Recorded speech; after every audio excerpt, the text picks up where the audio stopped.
mananaway mailagay ng bawat isa ang kanilang mga sarili sa tunay na esensya ng kanilang pakikipagdaupang diwa at mananaway manatili ang lahat sa kapayapaan lagi na.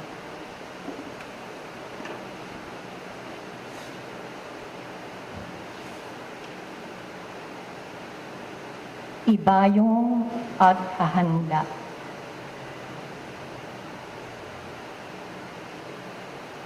Pagtimbang-timbang ng kakayahan ng katuparan.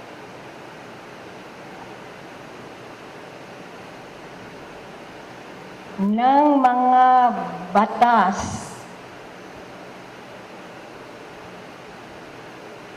ng pangkalikasan, batas, moral,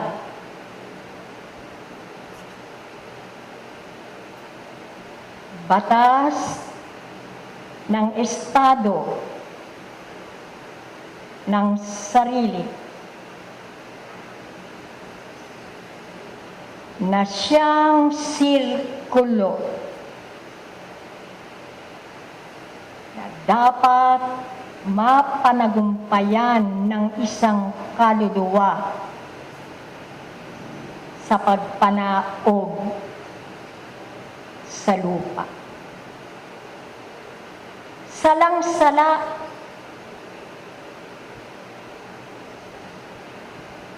ang mga sisimpan ng mga pangyayari na kaya sa lebel ng pagkaunlad ng isang kaluluwa.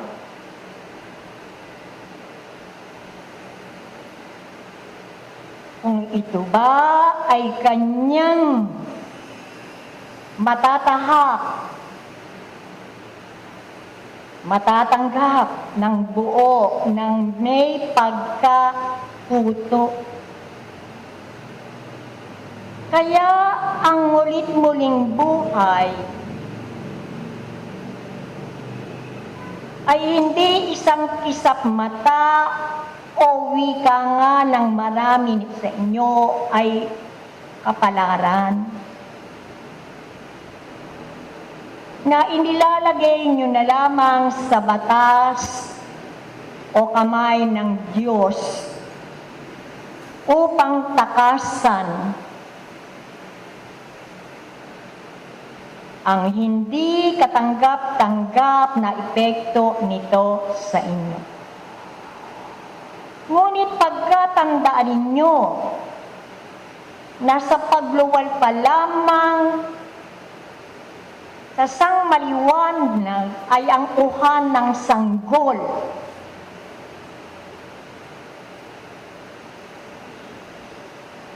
Paghiyaw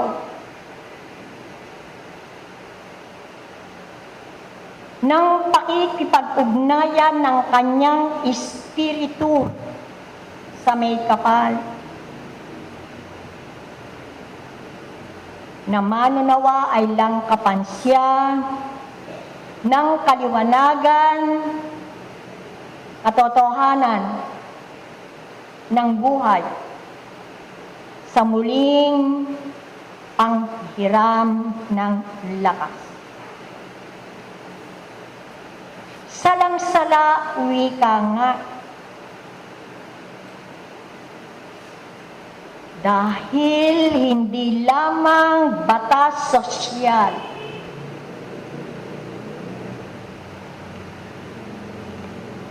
na pinagkaisahan ng mga kinauukulang ipatutupad sa isang lipunan upang magkaroon ng organisasyon at kaayusan ang pakikipag-ugnayan ng lahat kung saan man siya maninirahan. Hindi lamang na sa inyong akala ay ang mga batas ng kalikasan ang isaalang-alang. Maliwanag na paulit-ulit na binibigyan ng diin na kayo na rin ang lumalabag sa batas ng inyong kapaligiran. Isang paghamon sa kalikasan ang inyong ginagawang pagmamalabis na bigyan ng kasiyahan ang katawang lamang ito. Ngunit nakaligtaan nyo per se na nag-aanyaya at humahapit upang gupuin ang kalusugan at ang normal na gampanin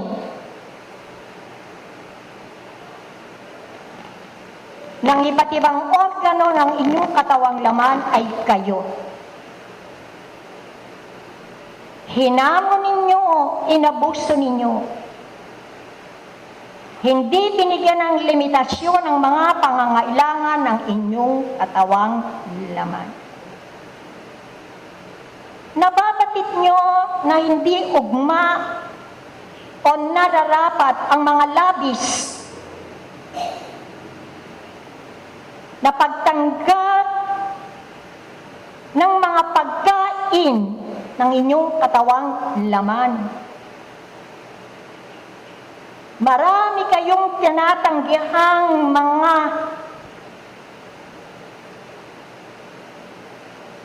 kailangang sustansya na pangangailangan ng pisyolohikong gampanin sa pananatili ng kalusugan.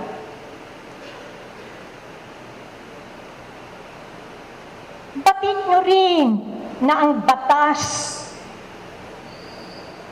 ng klima ay nilalabag ninyo. Kapag timbang-timbang nyo ba na ba ang bawat kontinente ng universo ay mayroong iba't ibang klima? Bakit hindi isa sa buong 7 kontinente ng universong ito? Bakit hindi lamang ang init at ang lamig? Kayong mag-aaral ng mga palapahaman ng buhay na tumutukoy ng mabigat sa siyensya. Ano-ano ang mga batas na napapaloob kung bakit mayroong mga kaluluwang pinili at manirahan sa iba't ibang hemisfera na ang manifestasyon ng iba't ibang uri ng klima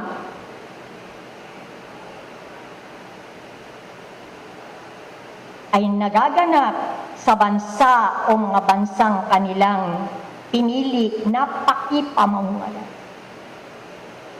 Ano ang kaugnayan nito sa iyo?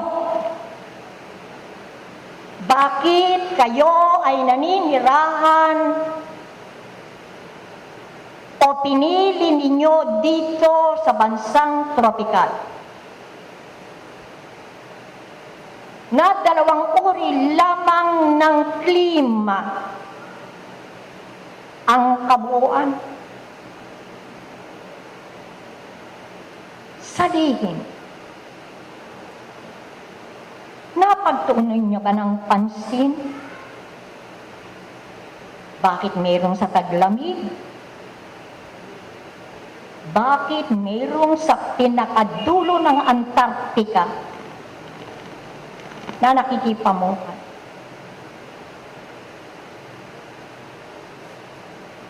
Mga pag-aaral na kailangan ninyo din bigyan ng pansin.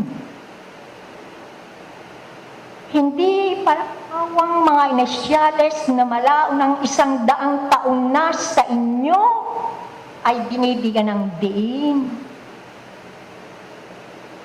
Na hindi naman nahahayag ang walang sawang panawagan sa inyong moralidad. Nahawiin ang tunay na halaga ng filosofiya ng buhay. Taginit, tagulan. Yan ang level ng personalidad ng mga espiritong dito pinanganak sa Asya. Na alam nyo na din ang mga bansang kabuuan ng kontinente ng Asya ay mayroon din ibang uri ng klima na kaya. Na kung inyong susuriin at magpapatotoo kayo sa maraming kalihiman ng buhay, hindi magmamaramot ang inyong mga tagatangkilik na kung bakit kayo ay nagtitiis sa matinding init sa mararagsang agos ng tubig sa lansangan sa panahon ng tag-ulan. Na kung ilalagay nyo kayo yan mga ginigiliw na kaluluwa. Nagdalawa pa lamang nagsalikop sa kabuuan ng inyong espiritu. Ang walang paninindigan at katatagan sa mga pagpapasya, sa mga alagataing sa inyo ay itinakda sa isang silakbo ng damdaming naiibsan ng pamamarali at walang pagpapatuto. Sapagkat nananagano pa rin sa inyo at binibigyan pa rin ninyo ng pagpapahalaga ang lamang iyan. Ngunit, ang init na nagliliyab mula sa gitnang bahagi ng altar ng inyong pagkatao ay siyang magiging husga ng batas ng katarungan na hindi pa naglalangka upang malamuyot at matagpuan mo na ikaw ay merong isang tungkulin hindi lamang para sa iyong sarili kung hindi ang pagkakataon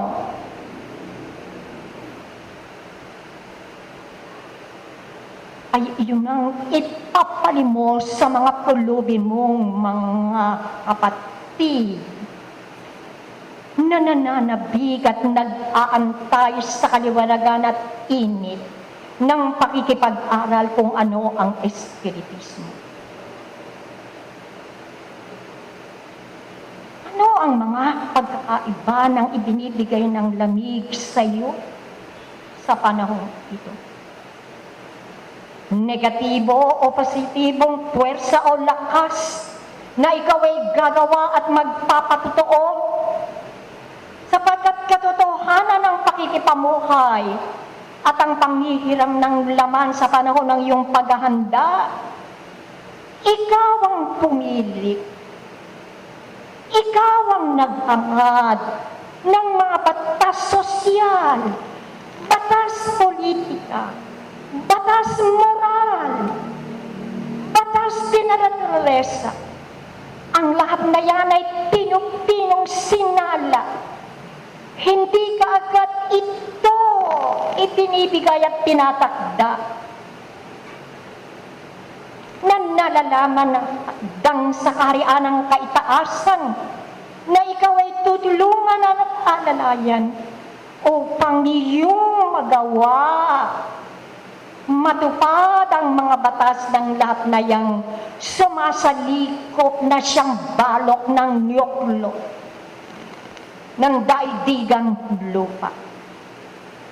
Ngunit nananaig pa rin katotohanan ng Pilipinas ang inyong bansa. Ang siyang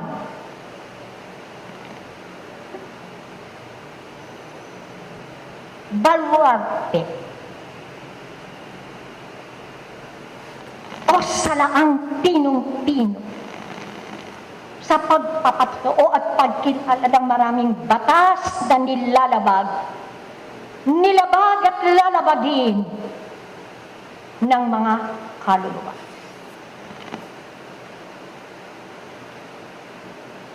Kaya mga mag-aral, ang lahat ng bagay sa isang nagpapatotoo sa sinasabing ing mapalad at patuloy na sinusubaybayan,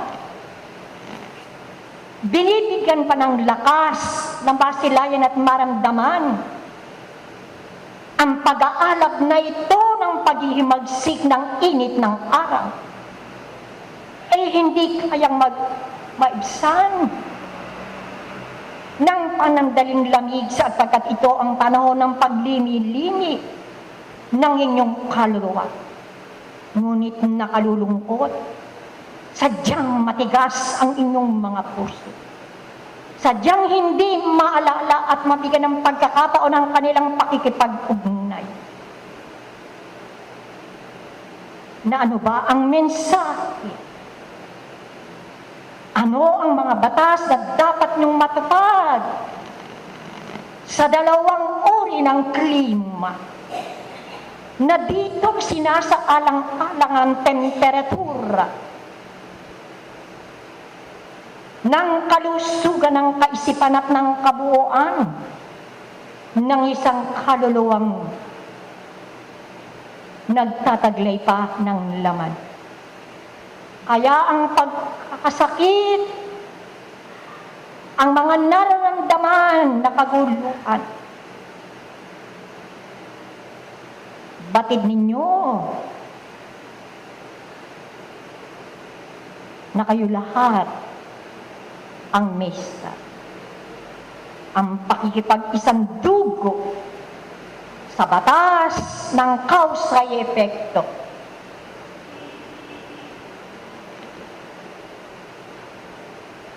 Ay hindi natutupad